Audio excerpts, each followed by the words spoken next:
मैं आपका दोस्त निपुण विश्वकर्मा और आज एक बार फिर से हम समृद्धि पाटीदार जो आए हैं, क्योंकि हमने इनका जो पिछला वीडियो बनाया था वो सीधे हार्वेस्टिंग के समय का बनाया था अश्वगंधा का। लेकिन अब क्या किसान मित्रों, जो अश्वगंधा के बोने का बुआई का जो समय वो नजदीक आता जा रहा है, तो हम एक बार फिर से इनके पास आए, क्योंकि आपको प्रैक्टिकल तौर पे बोर्ड के माध्यम से बता देंगे किस प्रकार अश्वगंधा के जो बीज है वो कौन सा अच्छा रहेगा, इसके लिए मतलब कितना पानी पीना है, इसको जो खेत की जुताई किस प्रकार करेंगे।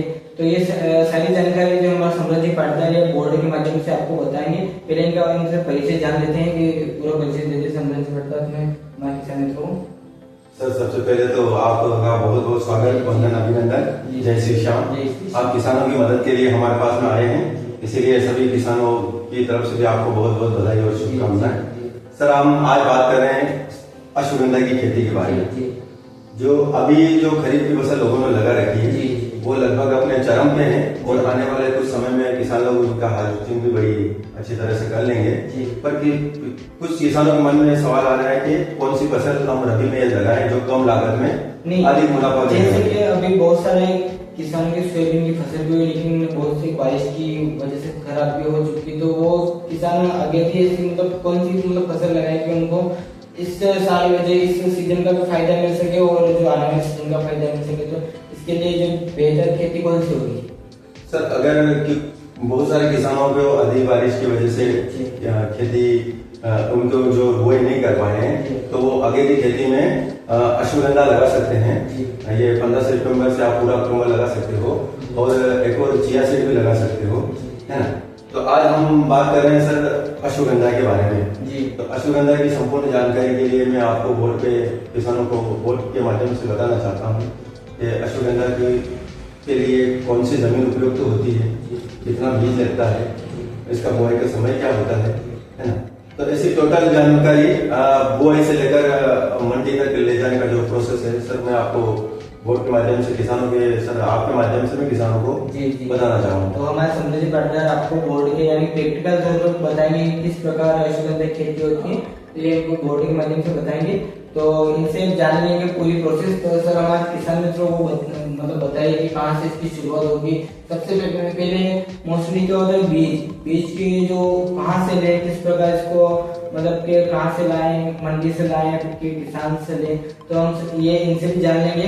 क्योंकि सर्वप्रथम जुताई से पहले जो किसान के पास बीज होना एक महत्वपूर्ण बात है, क्योंकि अगर बीज होगा तो वो बुआई आसानी से कर सकेगा। तो इनसे जान लेते हैं पूरी विधि अश्वगंधा खेती के बारे में। तो सर, हमारे किसान मित्रों को आप बोर्ड के माध्यम से बताएं कि किस प्रकार अश्वगंधा की खेती होती है।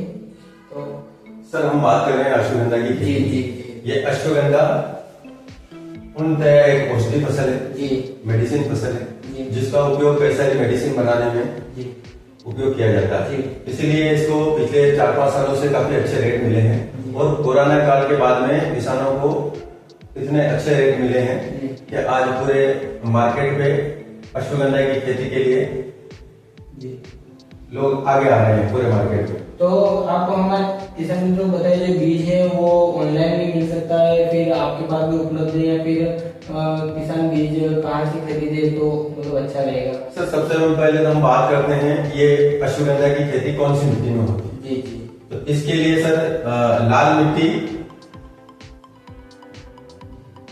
काली मिट्टी,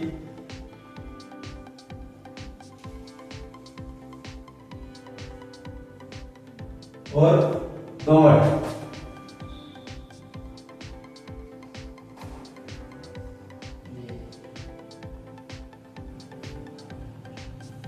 मिट्टी में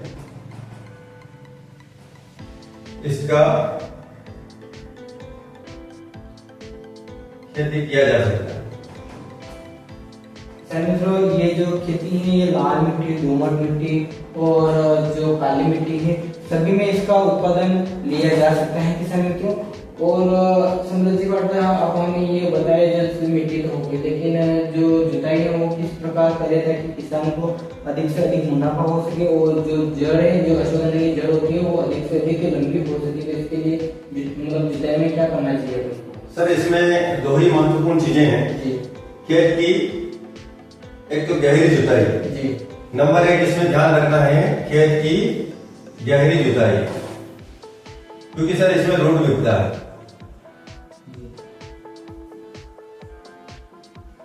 जितनी अच्छी अपन गहरी जुताई करेंगे उतनी जमीन को भुरभुरा बनाएंगे तो इसमें उतना ही अच्छी क्वालिटी का रूट निकलेगा। तो हमें सबसे पहले खेत की गहरी जुताई करना है, ठीक। उसके बाद में जुताई के समय ही हमको इसको खाद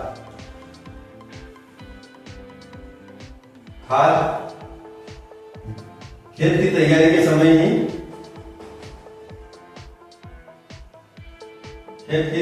समय ही डाल देना है। तो खाद कौन सा वाला उपयुक्त रहेगा हमारे किसान लोग ये बताइए, देसी खाद या फिर रासायनिक खाद? सर आप देसी खाद की बात करो तो प्रति एकड़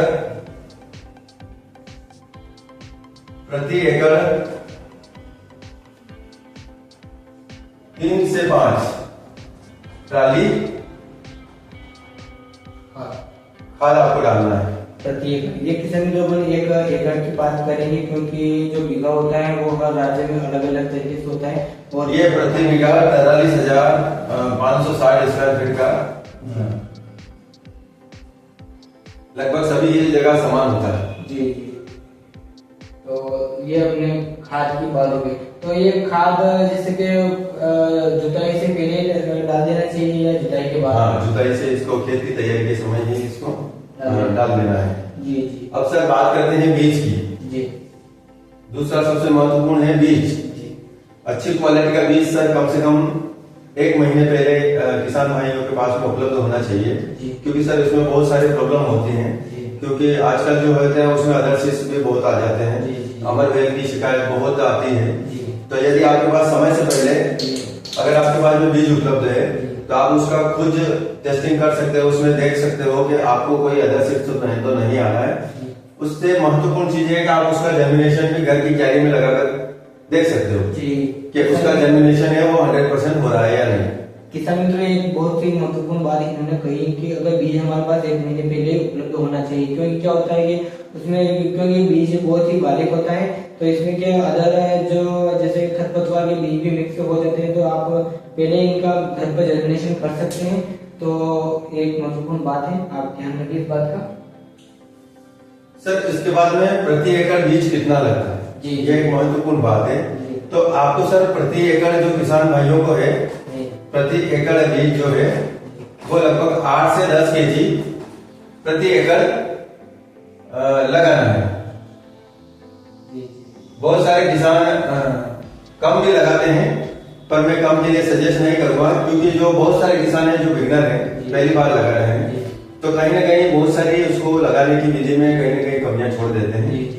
तो मैं प्रति एकड़ 8 से 10 किलो के लिए आपको रिकमेंड कराऊंगा कि आप प्रति एकड़ कम से कम 10 किलो बीज लगाइए। जो किसान पहली बार अश्वगंधा की खेती कर रहे हैं तो ये वीडियो उनके लिए खास महत्वपूर्ण होने वाला है, क्योंकि ये अगर आप पहली बार अश्वगंधा की खेती कर रहे हो तो ये वीडियो आप अपने उन किसानों के साथ भी शेयर करें जो पहली बार और इसकी खेती कर रहे हैं, क्योंकि यही वो वीडियो है जिसके माध्यम से आप अश्वगंधा की खेती में अधिक से अधिक लाभ कमा पाएंगे और जो मुनाफा तो होगा ही, लेकिन आप और अच्छी तरह कर पाएंगे। तो वीडियो पूरा देखिए, अंत तक देखिए, स्किप मत कीजिएगा, अन्यथा आपको कहीं बीच में पता नहीं चलेगा किस प्रकार इसकी खेती होती है।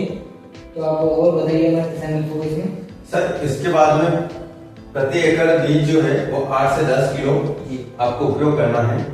अब इसमें कौन सी वेरायटी का उपयोग करना है, तो किसान भाइयों के यहाँ पर बहुत सारे ऑप्शन हैं, जैसे कि बहुत सारी अश्वगंधा की वेरायटियां मार्केट में उपलब्ध हैं, जैसे कि जवाहर है, जवाहर 20 है ना, जवाहर 135 है, पोशिता है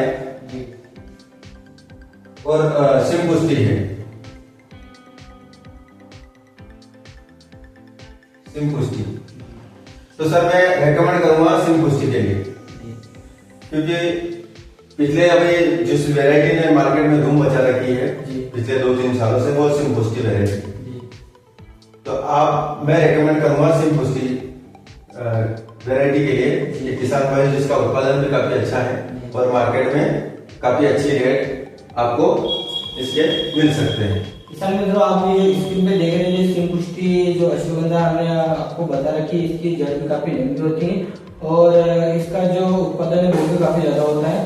तो आप वीडियो में देखिए। हालांकि हम इसमें एक प्ले लिस्ट है, इसको जो डिस्क्रिप्शन में इनके जो पहला जो वीडियो बनाया था उसकी भी लिंक डाल देंगे, ताकि आप उससे भी और अधिक जानकारी पा सकते हो कि मतलब अश्वगंधा खेती किस प्रकार होती है। वो हमने इनके साथ सीधे खेत पे ही अश्वगंधा का जो वीडियो वहीं पे क्रिएट किया था, वो हमने सीधे जो हार्वेस्टिंग हो रही थी उस टाइम का किया था। तो आप देख सकते हैं ये अपन जो अब नई अश्वगंधा खेत जो बीज जो लगाएंगे खेत में उसके बारे में आपको जानकारी मिल रही है यहाँ पे। तो सर आप और बताइए जानकारी अपने अश्वगंधा के बारे में। बीज का चयन करने के बाद में आपको खेत में क्यारियां बनानी है जी। आपको खेत के अंदर क्यारियां बना लेनी है, क्यारियां बना लेना है।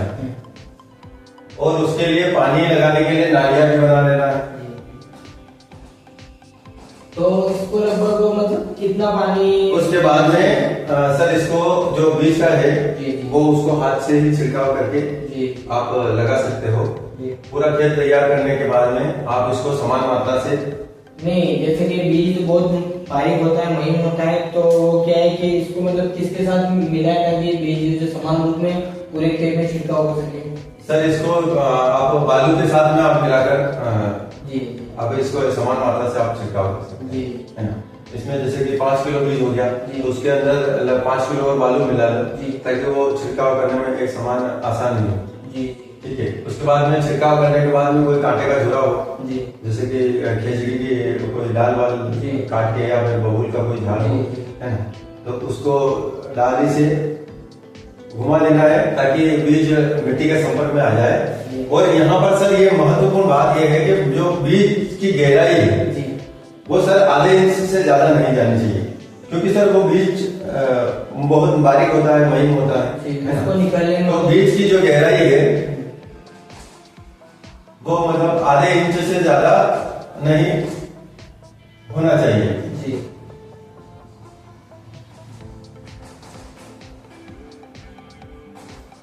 उसके बाद में सर प्रथम जो पानी लगाते हैं जी, तुरंत बीज का छिड़काव करने के बाद कांटे का झोरा लगाने के बाद उसको प्रथम पानी लगाते हैं जी। पूरी क्यारियों में सिंचाई के माध्यम से जी, क्यारियां बनाकर पानी लगाना है। तो अपन इसको सिंचाई जो जैसे कि क्यारी के माध्यम से भी कर सकते हैं, तो इसको जो फुहारा विधि से भी इसका जो पानी पिला सकते हैं? हाँ पिला सकते हैं ना जी हाँ, वही तो फुहारा विधि से भी इसको पानी दे सकते हैं जी। पर फुहारा विधि से पानी अगर आप दोगे ना जी तो उसमें फुहारे की जो ज्यादा देर तक आपको चलाना पड़ेगा। ऐसा नहीं कि आपने घंटा 2 घंटा चलाया और पानी तो पहुंचा नहीं और फिर मतलब बाद में आपने बंद कर दिया है ना। और इसके बीच में आपको बीज उपचार भी अगर आप करना चाहो, वैसे तो इसको बीज उपचार करने की इतनी आवश्यकता पड़ती नहीं क्योंकि ये मेडिसिन पौधा है और बीज इसका काफी मजबूत और होता है। पर अगर आप बीज उपचार करना चाहो तो बीज उपचार के लिए यदि आप देसी तरीका अपनाना चाहते हो तो गौमूत्र और चूने से भी आप इसका बीज उपचार कर सकते हैं जी। और आप दूसरी विधि से अपनाना चाहते हो तो मार्केट में बीज उपचार की बहुत सारी दवाइयां हैं, आप उससे भी बीज उपचार कर सकते हो। उसके बाद में छिड़काव करने के बाद में कांटे का झोरा घुमाने के बाद में आपको प्रथम पानी लगा देना है। प्रथम पानी के ठीक 7 दिन बाद आपको दूसरा पानी लगाना है। दूसरा पानी 7 दिन के बाद।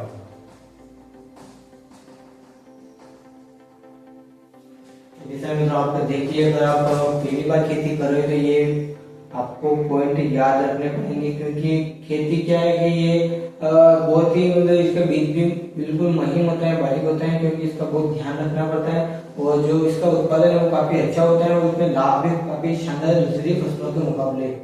और ऐसा मित्रों ये जानकारी बताएंगे हमारे जी। दूसरे पानी लगाने के बाद में जो तीसरा पानी होता है सर वो लगभग 30 दिनों के बाद में आपको तीसरा पानी लगाना है। मतलब 30 से 40 दिन की जब फसल हो जाए तब आपको तीसरा पानी इसमें लगाना है। तो ये लगभग कितने पानी में इसका जो पूरी मतलब हार्वेस्टिंग तो हो जाती है इसमें? इसका सर 4 से 5 पानी हो जाएगा जी। और जो चौथा जो पानी आएगा वो लगभग 60 से आपको 70 दिन के अंतराल में देना है जी। और सर जो इसका जो 5वां पानी रहेगा वो आपको 80 से 90 दिनों के अंतराल में देना है। 90 दिनों के बाद में सर आपको पानी इसमें नहीं देना है। तो ये बात हो गई पानी तक की, तो हमारे संभाजी पार्टनर ने आपको पानी कितना पानी पिलाएंगे वो बता दिया है। तो अब और भी आगे जाने से पानी के बाद अब इसकी हार्वेस्टिंग होगी, वो कैसे होगी, किस प्रकार इसको खेत से निकालेंगे, क्या करेंगे, कौन सी मंडी ले जाएंगे, किस प्रकार हार्वेस्टिंग करेंगे, किस प्रकार कटिंग करेंगे, वो सब आगे ये बताएंगे भी बोर्ड के माध्यम से। तो सुंदर जी बढ़कर अब हमें बताइए, जैसे क्या हार्वेस्टिंग तो होने लगी है, मतलब कि पाँचों पानी पिला दिया, अब इसके हार्वेस्टिंग किस प्रकार करेंगे? इसको पांचों पानी देने के बाद में 120 दिन बाद आपको पूरे खेत में घूमना है और खेत के जो चारों कोने होते हैं वहां से एक एक दो पौधे उखाड़ना है और उनको देखना है कि यदि चट की आवाज आती है, मूली की जैसे चट की आवाज आती है, तो वो आपका अश्वगंधा हार्वेस्टिंग के लायक हो गया है। यदि वो टूटने में दिक्कत कर रहा है, मुड़ रहा है ना, तो आपको फिर उसमें 5-4 दिन और 8 दिन और देखना है कि जब अश्वगंधा पूरी तरह परिपक्व हो जाए उसके बाद में ही वो आसानी से टूटने लग जाए, चटी आवाज है, वो उसमें देखना है कि बिल्कुल सफेद मैदा पूरी तरह से भर गया हो, तभी उसकी हार्वेस्टिंग करवाना है। अब सर इसमें बात करते हैं रोग की। वैसे तो एक मेडिसिन फसल इसमें कोई रोग आता नहीं, पर कभी देखा जाता है कि कभी क्लाइमेट खराब हो जाता है या फिर पत्तों पे काले काले धब्बे पड़ जाते हैं, तो उसमें फंगस नाशक स्प्रे उसमें आप करवा सकते हो। लगभग आपको 40 से 60 दिन के जो बीच में अंतराल में ये फंगस की शिकायत इसमें आ सकती है। वैसे तो आती नहीं है, पर कभी आ जाए तो आप फंगस का स्प्रे इसमें करवा सकते हो। फसल के अंदर फंगस का स्प्रे आप करवा सकते हैं। हाँ जी। और सर अगर इसमें खाद की जब बात करी जाए तो आप इसमें अगर जैसे कि जैविक विधि से कर रहे हैं तो आपको अदर्स कोई भी आपको रासायनिक खाद हो कोई जरूरत नहीं है, केवल आपको गोबर की खाद ही उपयोग करना है। और यदि आप इसको नॉर्मल तरीका से जैसे कि आम किसान करता है, अगर आप वैसे करवाते हो तो आपको बुआई के टाइम पे ही प्रति एकड़ 1 कट्टा DAP और 2 कट्टे सुपर फास्फेट के बुआई के समय देना है। उसके बाद में जब फसल लगभग 35 से 40 दिन की फसल हो जाए तब आपको 20 किलो प्रति बीघे के हिसाब से आपको नाइट्रोजन देना है। और जब सर आपकी फसल 60 से 70 दिन की हो जाए तो आपको प्रति एकड़ मतलब प्रति बीघे से मानो तो 20 किलो प्रति बीघे के हिसाब से आपको पोटाश देना है, या एकड़ की कहूँ तो प्रति एकड़ आपको 1 बैग यानी 45 से 50 किलो पोटाश आपको प्रति एकड़ में देना है। जी किसान मित्रों, इन्होंने देसी खाद के लिए बता दिया और रासायनिक खाद के लिए बता दिया था कि जो किसान है वो दोनों तरीके से इसकी खेती कर सकते हैं। तो वो आप अपने हिसाब से देख ले, अगर आपके पास अगर देसी खाद ज्यादा उपलब्ध हो तो आप देसी खाद से ही करें, क्योंकि जो नेचुरल फार्मिंग होती है वो सबसे अच्छी होती है। उसमें किसी प्रकार का जो रासायनिक खाद नहीं मिला होता तो वो अच्छी भी होती है और उसको उत्पादन भी अधिक मिलता है और मार्केट रेट भी अधिक मिलता है। इस बात का ध्यान रखें। और सूरज बढ़ता ये अपने यहाँ तक तो हो गया था कौन सी फसल और किस प्रकार कटेगी। अब इसको जो कटिंग है इसकी हार्वेस्टिंग किस प्रकार होगी? सर हार्वेस्टिंग के बाद में आपको 120 दिन के बाद में इसको देखना है, अगर परिपक्व हो गई है फसल आपकी, है ना, जो तोड़ के देख लेना है, तो उसी समय उसकी त्वरित हार्वेस्टिंग करवा लेना है। हार्वेस्टिंग के बाद में उसको धूप में अच्छे से सुखा लेना है, लगभग 5-6 दिन का उसमें धूप लगा लेना है। उसके बाद में अगर आपको ग्रेडिंग के लिए कोई थ्रेशर है आपके पास में तो आप उसमें थ्रेसिंग करवा सकते हैं। तो और अगर आप नहीं, जैसे उसमें जो अपन थ्रेसिंग करवा रहे हैं तो उसमें जो जड़ को पहले अलग अलग काटना पड़ेगा या फिर क्या करना पड़ेगा? नहीं, कोई दिक्कत नहीं है। आपको थ्रेसिंग में ऑटोमेटिकली वो 4 वैरायटी बना देगा, तार माल अलग हो जाएगा, टुकड़ी अलग हो जाएगा, पेंसिल गट्टा अलग हो जाएगा और लकड़ जो निकलेगा वो अलग हो जाएगा। तो बहुत सारे किसानों के पास अगर ऐसी मशीन उपलब्ध नहीं हो तो वो किस प्रकार से फिर इसके करेंगे? अगर ऐसी मशीन अगर किसानों के पास उपलब्ध है, सर आपका बहुत बहुत अच्छा सवाल है कि मशीन है भारत के ऑल इंडिया में जैसे अश्वगंधा की खेती हो रही है, पर हर इलाके में अश्वगंधा की ग्रेडिंग के लिए मशीन उपलब्ध है। तो किसान भाइयों को कुछ नहीं करना है, सीधा सर ये उसको धूप में अच्छी तरह से सुखा लेना है और अपने पैरों से जूते मतलब ये उसको पैरों से ही उसको दबा के तोड़ लेना है, या फिर लकड़ी के डंडे का उपयोग कर सकते हो, है ना। लकड़ी के डंडा से उसको कूट के हल्का हल्का कूट के उसको हवा में छान लेना है, जिससे आपके तार माल अलग हो जाएगा, टुकड़ी अलग हो जाएगा और गट्टा माल आपका अलग हो जाएगा। किसान मित्रों एक बात तो ये भी है और एक बात और ये महत्वपूर्ण है, हाथों में ग्लव्स पहन के एक कुल्हाड़ी है तो वो भी होती है, तो उससे भी आप उसकी कटिंग आसानी से कर सकते हैं। लेकिन ग्लव्स पहन के करना है क्योंकि सावधानी पूरी बरतनी चाहिए इन कामों में, क्योंकि जो कुल्हाड़ी होती है वो नुकीली होती है, तो आप ग्लव्स पहन के उसकी कटिंग भी कर सकते हैं आसानी विधि से, है ना। सर ये सब तो फसल के बारे में हो गया, और सबसे मुख्य समस्या ये आती है किसान भाइयों को, जो नीमच के क्षेत्र के आसपास में होते हैं उनको कोई दिक्कत नहीं होती, पर जो नीमच से काफी दूर होते हैं उन लोगों को बेचने में काफी परेशानी होती है। तो सर मैं ये कहना चाहूंगा कि अगर किसी किसान भाई का डायरेक्टली जैसे कि पतंजलि से हो गया, है ना, वेदनाथ से हो गया, या फिर किसी और आयुर्वेदिक कंपनी से अगर डायरेक्ट कॉन्टेक्ट है तो आप माल उनको डायरेक्टली भेज सकते हैं। और यदि उनसे कॉन्टेक्ट नहीं है तो किसी के भी चक्कर में नहीं आना है, आपको डायरेक्ट नीमच मंडी में ही आना है और खुले जिला में अपना नीमच मंडी मध्य प्रदेश के नीमच जिले में है, ये नीमच जिले में ही है पूरी मंडी, ये अपनी औषधि मंडी है, तो वहाँ पे जो अश्वगंधा काफी अच्छे दामों में बिकती है।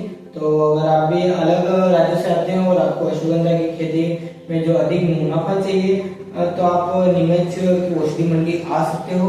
और बताया हमें सुंदर भट्टा जी, नीमच मंडी में काफी इसके अच्छे रेट मिलते हैं जी, क्योंकि यहाँ पर बहुत सारे एक्सपोर्टर हैं जी, तो वो ऑल इंडिया में भी वही सप्लाई करते हैं और विदेशों में भी वो सप्लाई करते हैं। तो सर मैं सभी किसान भाइयों से रिकमेंड करना चाहूंगा कि आप भी अश्वगंधा की खेती कीजिए, अपने परिवार को भी इससे जोड़िए और एक नया कदम कामयाबी की ओर बढ़ाइए। तो सर जो इसका बीज है सर वो आपके पास भी उपलब्ध है या फिर मतलब कहाँ मिलेगा फिर बीज? हाँ, अगर कोई किसान भाई अश्वगंधा के जो सिंह की वैरायटी जो है सर, अगर उसका बीज अगर लेना चाहे तो हमारे पास में अभी उपलब्ध है ना। थोड़ा समय निकल जाए इसके बाद में उपलब्ध रहे या ना रहे, पर अभी वो हमारे पास में उपलब्ध है। तो अगर कोई किसान भाई अगर चाहता है बीज लेना हमसे चाहता है तो बीज भी ले सकता है, और अगर उनके पास में बीज अवेलेबल है या उन्होंने कहीं और से भी लिया है तो भी वो कोई दिक्कत नहीं है। आपको कुछ भी और कोई जानकारी चाहिए तो सर हमारे नंबर उसमें डाल देना, तो हम उनको जानकारी दे देंगे। किसान मित्रों इनके नंबर जो स्क्रीन पे आपको बता देंगे किस प्रकार जो नंबर है, और इनसे आप और अधिक जानकारी अश्वगंधा के बारे में ले सकते हैं। और इनके पास ऐसे औषधि है कि जो जैसे कि चिया हो गया, चिया सीड के भी इनके पास बीज उपलब्ध है, तो उसकी खेती की भी जानकारी हम इनसे आगे एक और नए वीडियो में लेंगे। तो आप अभी ये अश्वगंधा की सिंह पुष्टि जो वेरायटी है इसके जो बीज इनके पास उपलब्ध है, तो आप इनसे खरीद सकते हैं या फिर इनको कांटेक्ट करके आप उनसे बात भी कर सकते हैं, या आपने वहाँ पे भिजवा भी देंगे। अगर आप हो सके तो आप पॉसिबल हो सके तो आप इनके गांव आके यहाँ से भी ले सकते हैं, और जो खेती की जानकारी वो भी इनके यहाँ पे आपको आसानी से दे देंगे ताकि आपको कोई परेशानी ना हो। और सुंदर जी आपका बहुत बहुत धन्यवाद सर, बहुत बहुत धन्यवाद आपका कि आप किसानों की मदद के लिए हमारे पास